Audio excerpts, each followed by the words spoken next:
दोस्तों नमस्कार, मैं हूं चंदन कुमार और आज हम बात करेंगे रसखान के सवैये पर। रसखान का एक बहुत प्रसिद्ध सवैया है, या लकुटी अरु कामरिया पर राज तिहुपुर को तजिडारो। रसखान का ये प्रसिद्ध सवैया भगवान श्री कृष्ण की भक्ति के लिए समर्पित है। परिचय पर हम बाद में बात करेंगे, रसखान कौन थे, क्या थे, मगर एक रसखान के परिचय में ये सबसे अहम हो जाता है कि भारतेंदु हरिश्चंद्र उनके बारे में कहते हैं, इन मुसलमान हरिजनन पर कोटि कोटि हिंदुअन को वारिये। तो ये अहमियत रखता है रसखान के लिए। एक मुस्लिम कवि होकर भी उन्होंने कृष्ण परंपरा को आगे बढ़ाया और कृष्ण परंपरा में जो कुछ किया वह मील का पत्थर साबित हुआ, पूरे भक्ति साहित्य के काव्य प्रवृत्ति के लिए नहीं बल्कि पूरे हिंदी साहित्य के लिए भी। तो आइए सबसे पहले सुनते हैं रसखान का जो ये प्रसिद्ध सवैया है, या लकुटी अरु कामरिया पर राज तिहुपुर को तजिडारो। इसको हम गे अंदाज में पहले सुनेंगे और उसके बाद इसके अर्थ पर बात करेंगे।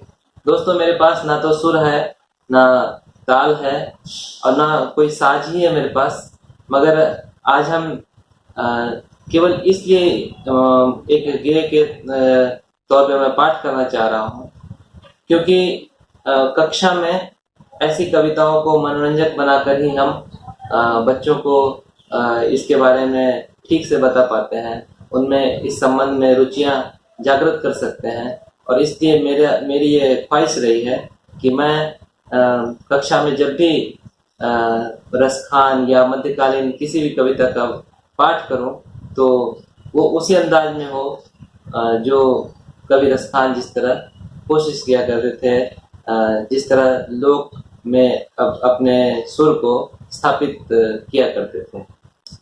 तो आज शुरू करते हैं। आइए, कोई त्रुटि होगी तो जरूर माफ कीजिएगा। तो आइए शुरू करते हैं, सुनते हैं।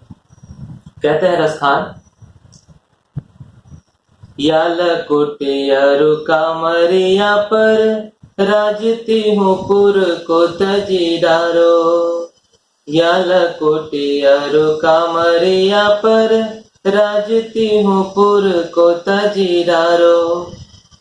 आठों सिद्धि नवो निधि के सुख नंद की गाय चराए बिसारो। या लकुटी अरु कामरिया पर राज तिहुपुर को तजिडारो। या लकुटी अरु कामरिया पर राज तिहुपुर को तजिडारो। रसखान कबोइन आखिन सो ब्रज के वन बाग तड़ाग निहारो। या लकुटी अरु कामरिया पर राज तिहुपुर को तजिडारो। या लकुटी अरु कामरिया पर राज तिहुपुर को तजिडारो। कोटिक कल धौत के धाम करील के कुंजन ऊपर वारो। या लकुटी अरु कामरिया पर राज तिहुपुर को तजिडारो। या लकुटी अरु कामरिया पर राज तिहुपुर को तजिडारो। यह है रसखान का सवैया। रसखान इसमें ये कहते हैं कि या लकुटी, लकुटी मीन्स लाठी और कामरिया मतलब कंबल। रसखान कहते हैं कि एक लाठी और एक कंबल को साथ रखते हुए, कृष्ण भक्ति के साथ जीते हुए, मैं राज तिहुपुर को तजिडारो, मैं तीनों लोगों के राज्य को, अगर वो हमें मिल जाता है, तीनों लोगों के राज्य को मैं भूल जाऊंगा या उसे तज दूंगा। तजिडारो में तज देना, त्याग देना।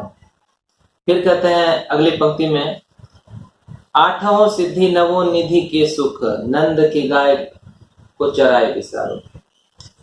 आठों सिद्धि और नवनिधि। सबसे पहले ये समझना जरूरी है कि 8 सिद्धि और 9 निधि क्या होता है।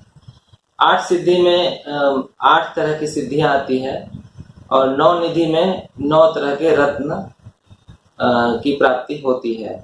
असल में जो साधना मार्ग है जीवन का, भक्ति साधना का, ऐसा ये योग परंपरा में भी कई बार ये अष्ट सिद्धि और 9 निधि की बात आती है, जिसमें अष्ट सिद्धि में है, पहला है अनिमा, फिर है महिमा, फिर है गरिमा और फिर है लघिमा, फिर है प्राप्ति, प्राकाम्य, ईशिप्त और वशित्व। तो इसका अर्थ है कि अनिमा मतलब कि आप अगर वैसी स्थिति आपको हासिल हो जाती है तो अनु से भी छोटे आप शरीर को धारण कर सकते हैं। महिमा मतलब महान रूप धारण कर सकते हैं। गरिमा मतलब भारी शरीर बना सकते हैं। लघिमा मतलब बहुत लघु रूप धारण कर सकते हैं। प्राप्ति का मतलब कोई भी चीज आपसे संभव है कि उसको पा लेना। प्राकाम्य का मतलब है विशिष्ट कामनाएं, जैसे कि उड़ना, पानी पर चलना, ये सब। फिर इसका एक अगला है कि ईशिप्त। ईशिप्त का मतलब होता है ईश्वर कृपा और वशित्व का मतलब होता है वशीकरण। आपके व्यक्तित्व में इस तरह के बदलाव आएंगे साधना के बदौलत, जिसमें कि ये गुण कहीं न कहीं से आपके भीतर जागृत होंगे। कुंडलिनी के ये गुण माने जाते हैं, कुंडलिनी जागरण से संबंधित ये सब गुण हैं और ये योग मार्ग में एक प्रचलित आम धारणा है इस संबंध में।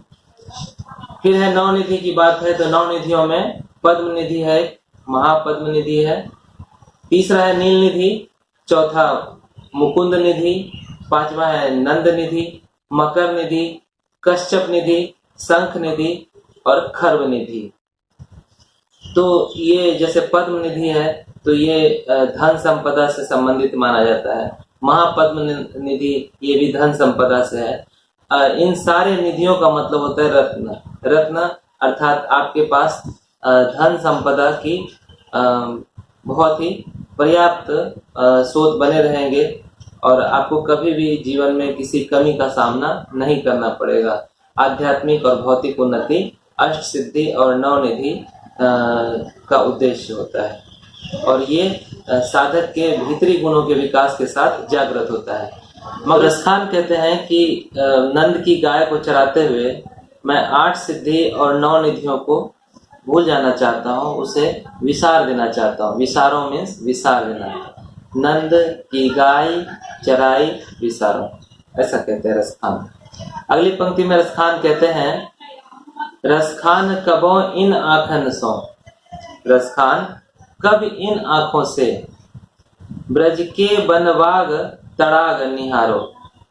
रसखान कहते हैं, जाने कब मैं अपने इन आंखों से ब्रज के वन और बगीचे और तालाब को निहारूंगा। अगली पंक्ति में है, कोटिक ए कल धौत के धाम। कोटिक मतलब करोड़, धाम मीन्स होता है भवन या महल या फिर पुर। कोटिक ए कलधौत, कलधौत मतलब इंद्र। कोटिक ए कलधौत के धाम, करील के कुंजन।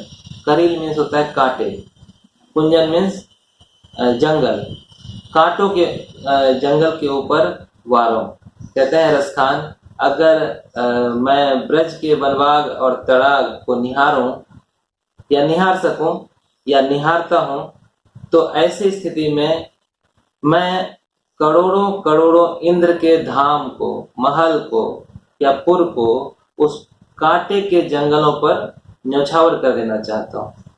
ये है, ये भक्ति का चरम उत्कर्ष है, रसखान में हमें यहाँ दिखता है। तो ये रसखान की कविता का एक अर्थ है, सामान्य अर्थ है और मेरे ख्याल से मुझे ऐसा लगता है कि शायद आप कविता के लय और अर्थ को शायद समझ पाए होंगे। अगर आपको ये कविता अच्छी लगी तो जरूर मुझे बताएं और अगर आपको लगती है कि ऐसी रचनाएं आनी चाहिए तो जरूर लिखें कमेंट बॉक्स में। आज भर इतना ही, नमस्कार।